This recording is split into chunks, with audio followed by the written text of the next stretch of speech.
아멘. 할렐루야. 하나님께서 오늘도 우리에게 말씀의 큰 은혜로 채워주시리라 믿습니다. 오늘 본문을 중심으로 영적 침체를 극복하는 믿음, 이와 같은 말씀으로 은혜 나누겠습니다. 오늘은 승리의 교회에 대한 네 번째 믿음에 관한 말씀이지요. 여러분, 교회는 사람들이 이해할 수 없는 일들이 아주 많이 일어나는 곳입니다. 매주 교회를 찾아오는 사람들의 상황은 그야말로 어떻게 말하면 예측하기 어려울 만큼 천차만별입니다. 지난주에 좋은 얼굴을 하던 모습이 이번 주에는 슬픈 얼굴이 되기도 하고, 승승장구하던 잘 되던 사업이 이번 주에 와서는 어려움을 겪기도 하고, 또 지난주까지는 건강하던 사람이 이번 주에는 갑자기 환자가 되기도 하고, 그동안 서로 친했던 관계가 이번 주에는 서로 멀어지고, 은혜 가운데에서 기뻐했는데 오늘은 의욕을 잃게 되고 근심 가득한 모습으로 나타나기도 합니다. 그런가 하면 지난주까지 죽을 만큼 답답하게 지냈는데 이번 주에는 환하게 밝은 모습이 되고, 지난주까지 답답할 만큼 길이 막혔던 사람이 이번 주에는 문이 활짝 열리고, 지난주까지 시험에서 허덕이고 문제로 고통당하던 사람이 이번 주에 형통한 모습으로 감사해야 하는 모습도 보게 됩니다. 왜 매주 교회는 이렇게 전혀 다른 사람들로 가득합니까? 모두가 잘되고, 모두가 기뻐하고, 모두가 믿음이 좋고, 모두가 감동적인 교회 생활을 하면 얼마나 좋겠습니까? 그러나 어느 교회도 그런 교회가 없어요. 어느 가정도 그렇게 살지 못합니다. 교회도 항상 부흥하고 은혜가 충만한 것이 아닙니다. 시련의 때가 있고 겪어야 할 고난의 시기가 있습니다. 개인의 믿음 생활도 예외가 아닙니다. 은혜의 절정에 도달해서 하나님을 찬양하는 감동의 때가 있는 반면에 쓰라린 고통과 처절한 비명을 지르며 시달려야 할 때가 있습니다. 영적 활력의 때와 영적 침체의 때가 있다는 말입니다. 자신이 영적 활력이 있을 때는 교회 생활도 그야말로 신바람이 납니다. 그러나 자신이 영적 침체에 빠지게 될 때는 교회도 나오기 싫고 하나님으로부터 도망가고 싶고 방황하게 됩니다. 그런데 성도들이 영적 활력을 느끼는 것보다는 오히려 영적 침체를 훨씬 자주 많이 겪는다는 사실입니다. 그래서 오늘은 영적 활력보다 영적 침체에 관한 말씀을 드리려고 합니다. 오늘 본문은 사도 바울이 고린도 교회에 보낸 두 번째 편지의 서론 부분이 되겠는데요. 바울이 영적 침체를 극복하고 하나님의 위로를 받았다는 고백입니다. 고백. 오늘 본문 다시 한번 화면을 좀 보여주세요. 보세요. 말씀을 여러분 천천히 한번 읽어보시면 좋겠습니다. 자, 여러분, 저는 먼저 여러분에게 이 말씀 그대로 어떤 영적 침체, 영적 탈취, 영적 후퇴, 때로는 영적 약해짐에서도 하나님의 위로를 통해 과감히 일어서게 되기를 먼저 주님의 이름으로 축원합니다. 할렐루야. 사실은 이 얘기를 하고 싶어서 이 말씀을 드리고 있는 거예요. 여러분, 만일 영적 침체의 기간이 길어지고 더욱 지치게 되면 아주 깊은 수렁으로 빠져 들어갈 수 있기 때문에 위험하다라는 겁니다. 여러분, 지금도 믿음 생활을 하면서 위험지대에 깊이 들어갔거나 때로는 낭떠러지 바로 앞에 서 있는 사람이 있을 수 있습니다. 영적 생명력이나 영적 활력 또 영적 세력이 약해지면 더는 지탱하거나 건강한 모습으로 살아있지 못하기 때문에 그런 상태에 도달할 수 있게 되는 것입니다.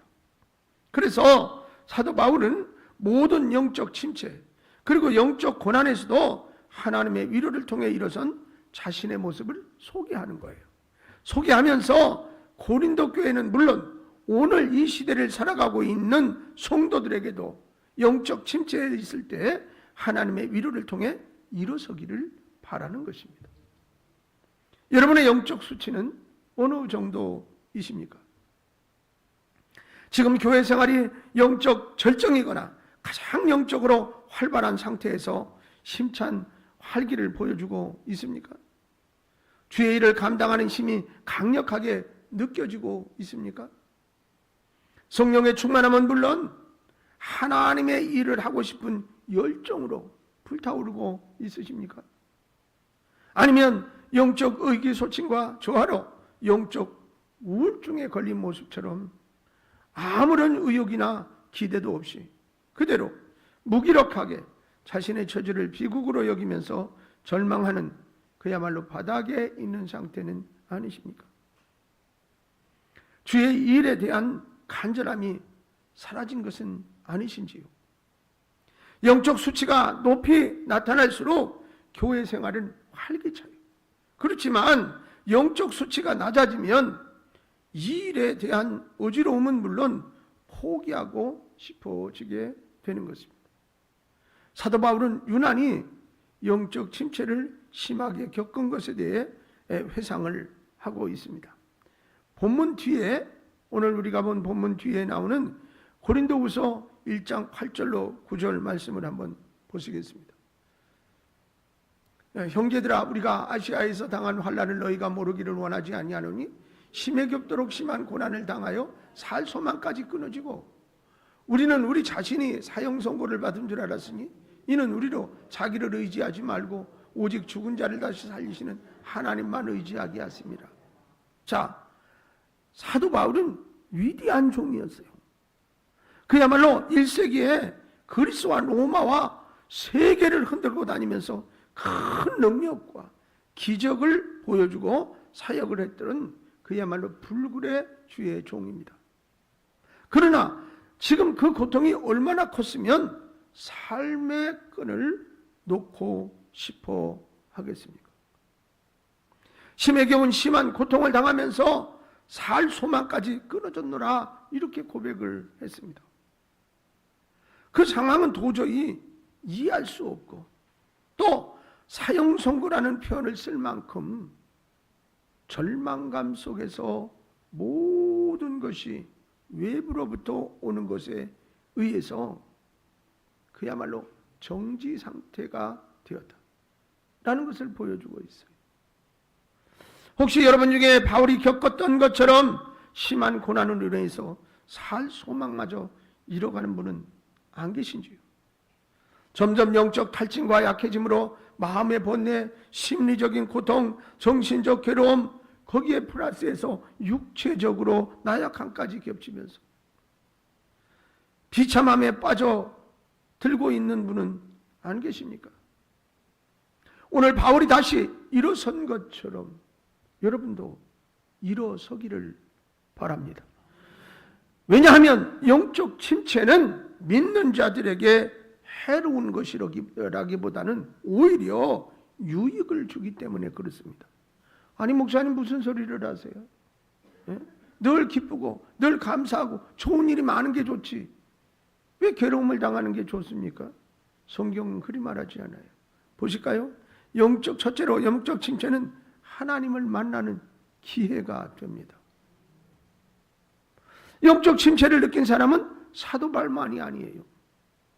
여러분, 성경에 소개된 수많은 인물들이 영적 침체를 겪었습니다.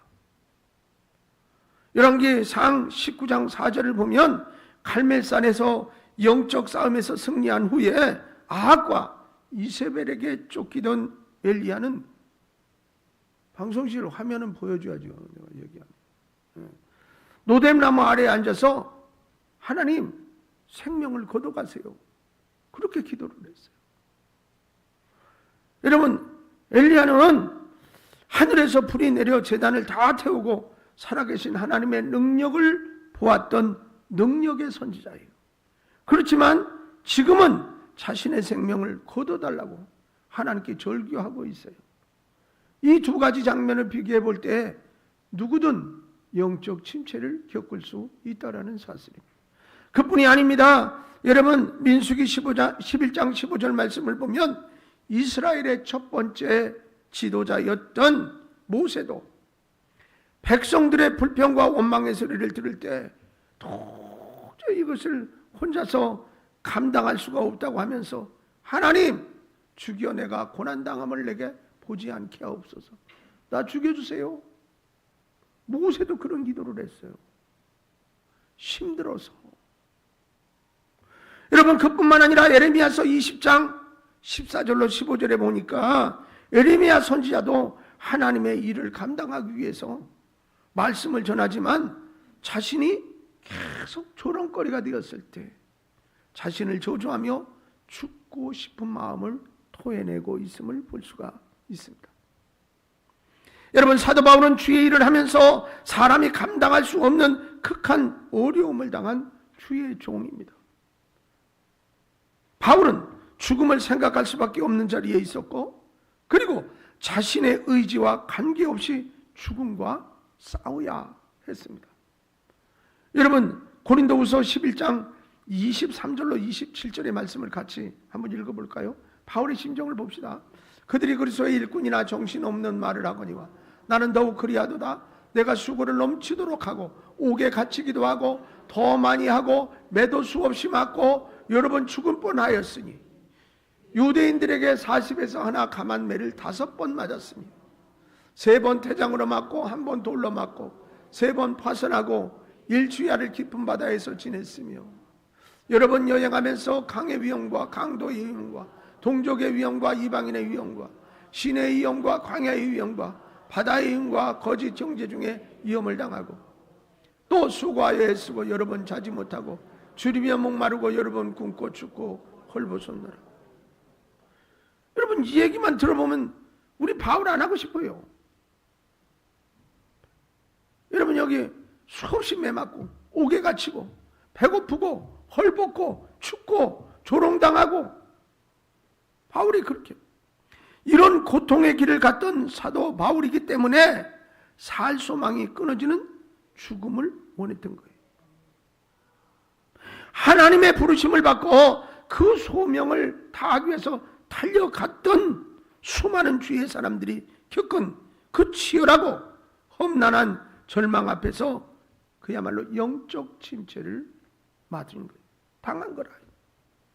그러나 영적 침체는 곧 하나님을 만나는 기회였습니다.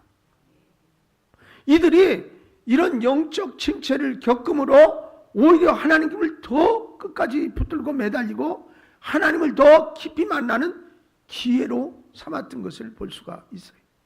여러분 오늘 본문에서도 사도 바울은 환난이나 고난 중에서도 위대한 고백을 한 것이 위로의 하나님을 알게 되었다라는 것입니다. 교회는 일을 하는 곳입니다. 하나님의 부르심에 순종하며 오직 하나님의 영광을 위해서 목사는 물론 모두가 최선을 다해서 열심히 달려갑니다. 그러나 하나님의 일은 사람들이 생각하는 대로 쉽사리 이루어지지 않는 경우가 많습니다. 우리가 계획한 대로 우리가 생각한 대로 착착착 되면 얼마나 좋겠어요. 새해를 시작하면서 나는 꿈을 꾸었습니다. 하나님 올해는 이런 일이 이루어졌으면 좋겠어요. 이렇게 됐으면 좋겠어요. 근데 여러분 지금 이제 한 해가 거의 기울어져 가는 그런 즈음에 왔거든요.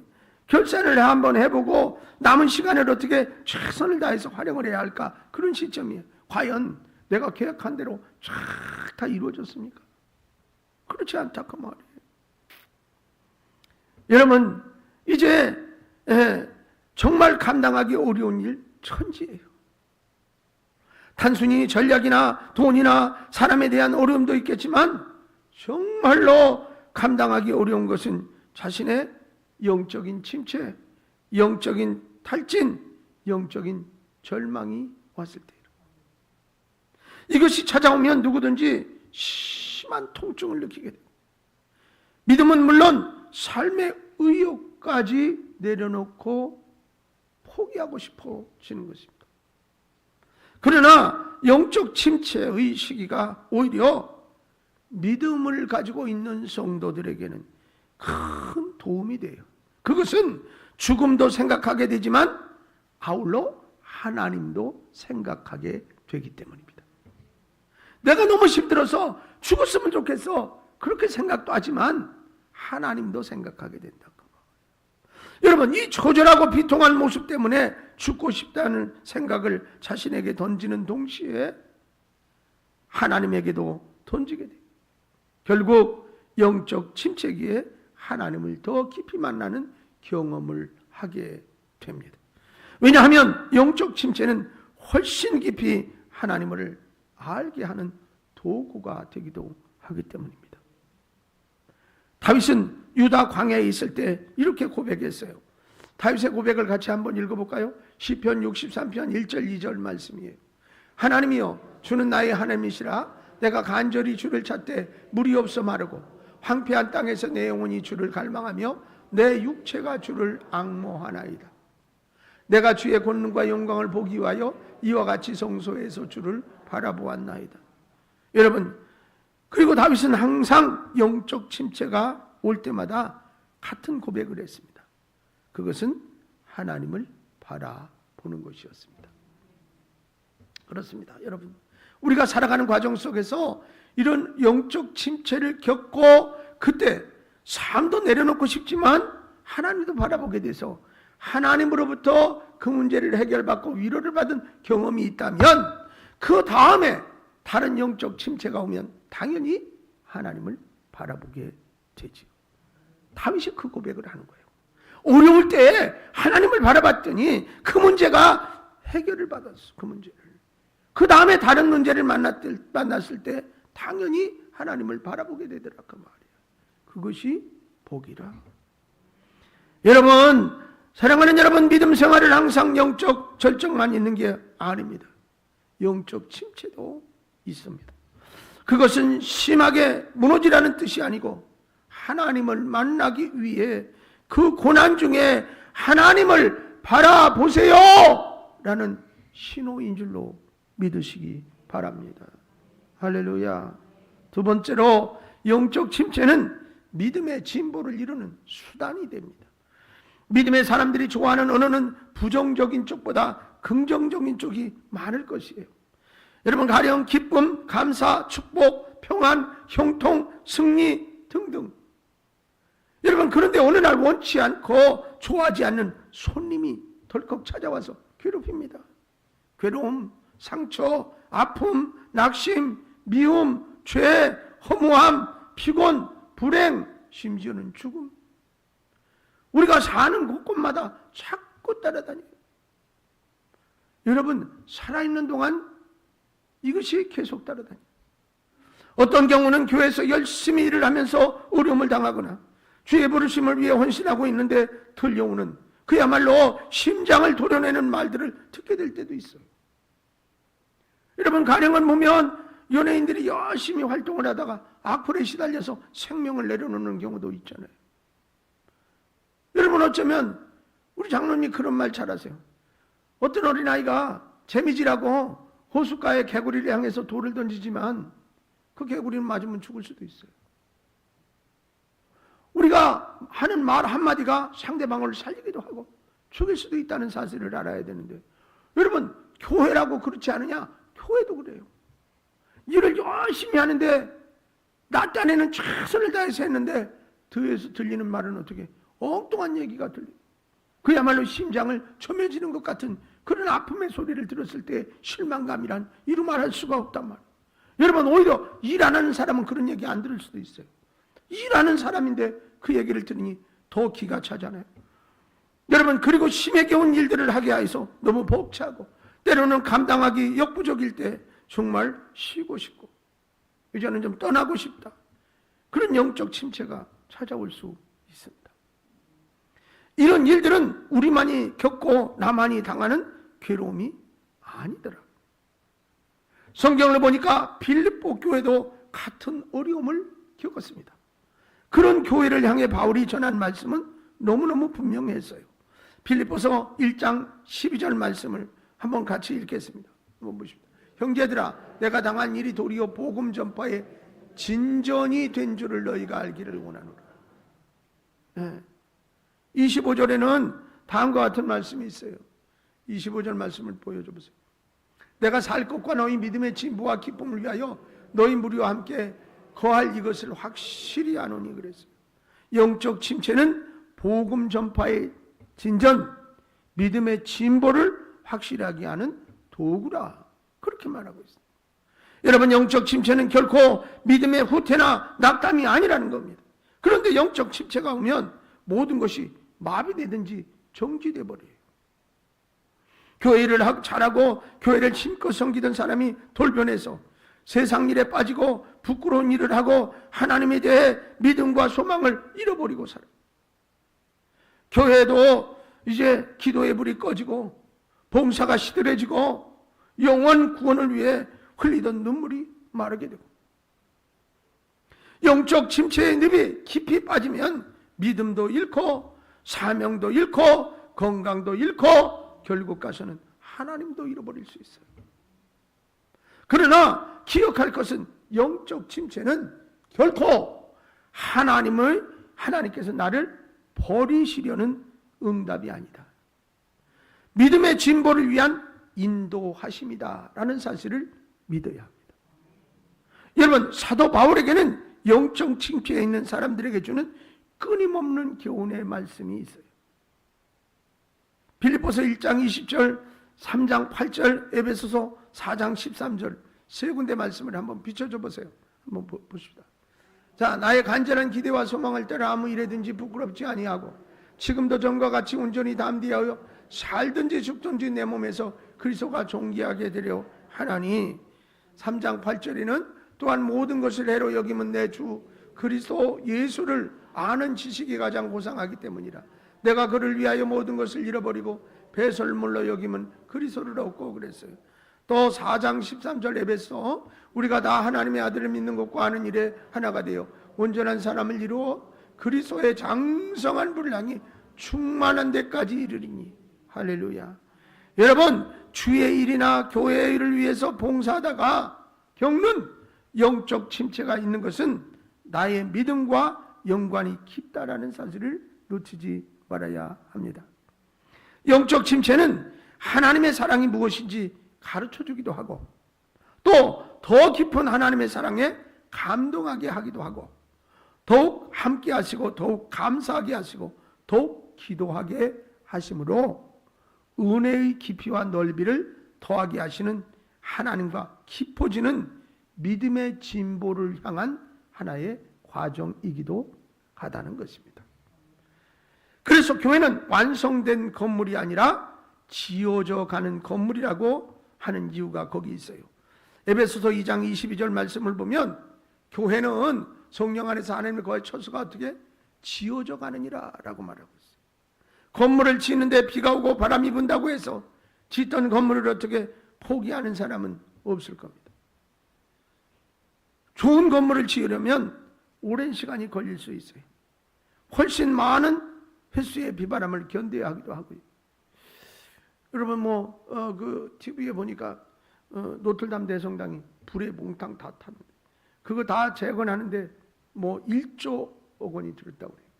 그런데 아직 다 만들지 못했다고 그러는데 관광객들이 막 감사하는 마음으로 막 찾아가고. 여러분, 좋은 건물을 짓는데 그냥 하루아침에 후닥닥 짓지 않아요. 그걸 제대로 고증하면서 복원을 하려니까 얼마나 오래 걸리겠어요. 제가 농마를 몇 번 가는데 원형 경기장을 갈 때마다 보수 공사를 해요. 처음에는 제가 그런 얘기를 들었어요. 여기는 무너진 대로 그냥 놔둔다고.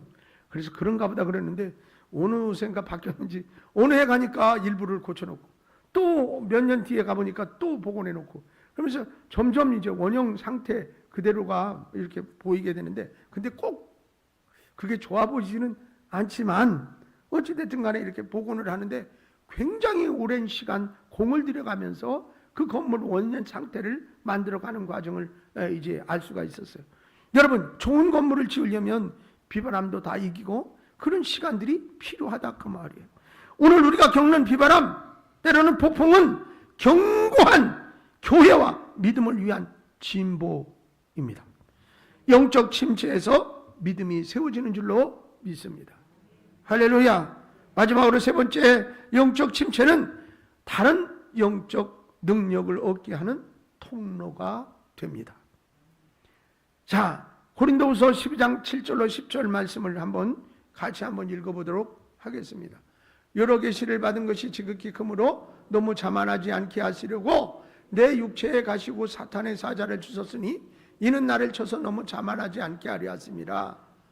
이것이 내게서 떠나가게 하기 위하여 내가 3번 주께 간구하였더니 나에게 이르시기를 내 은혜가 내게 족하도다. 이는 내 능력에 약한 데서 온전하여짐이라 하신지라.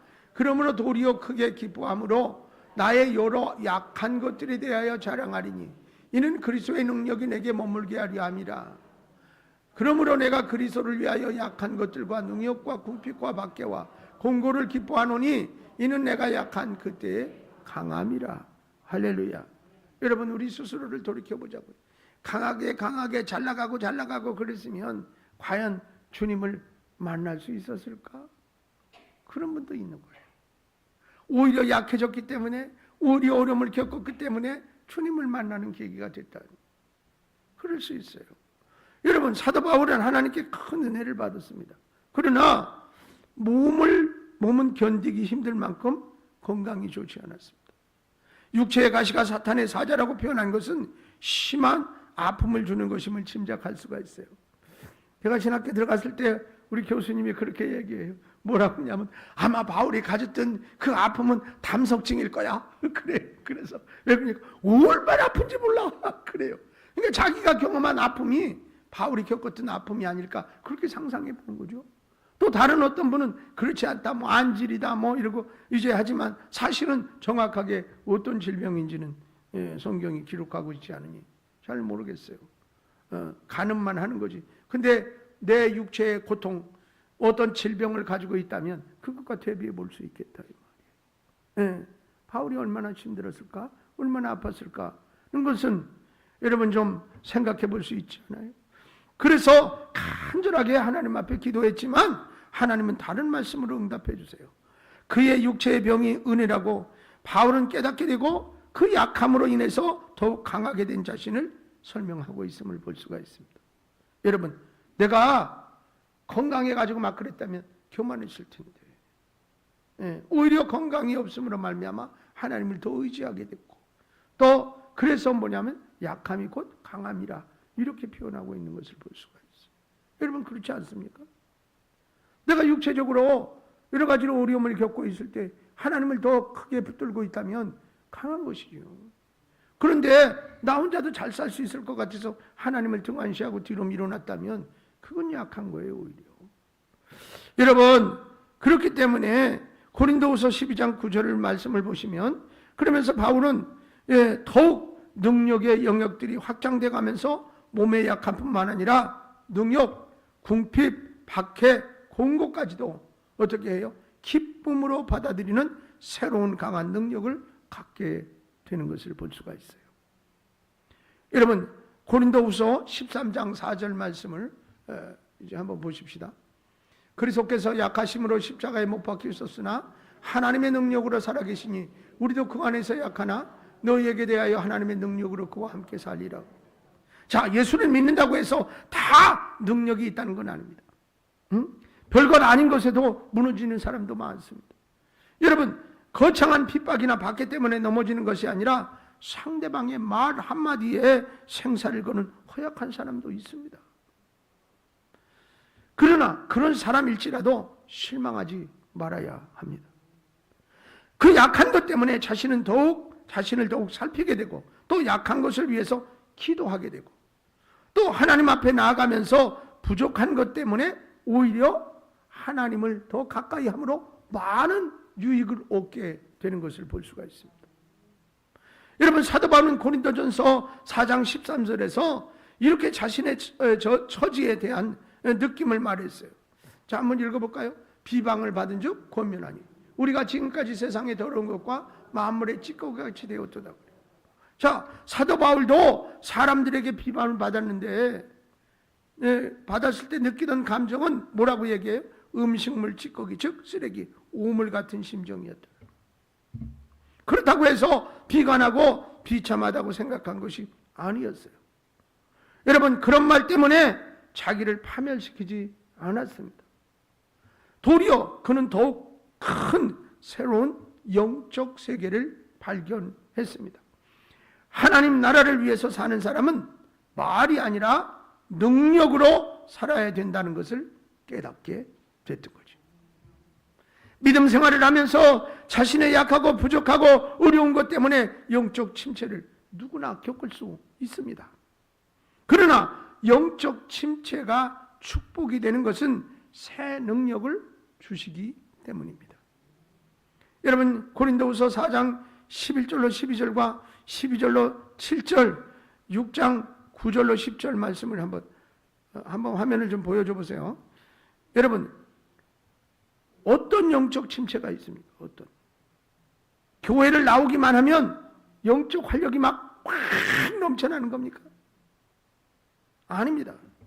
영적 침체를 일으키는 원인을 제거하고 극복하기 위해서 하나님 앞에 비통함과 기대감을 가지고 그야말로 살기 위해 생존의 기도를 드리고 오히려 그 기도를 통해서 깊이 하나님을 만나고 체험하는 계기가 된다.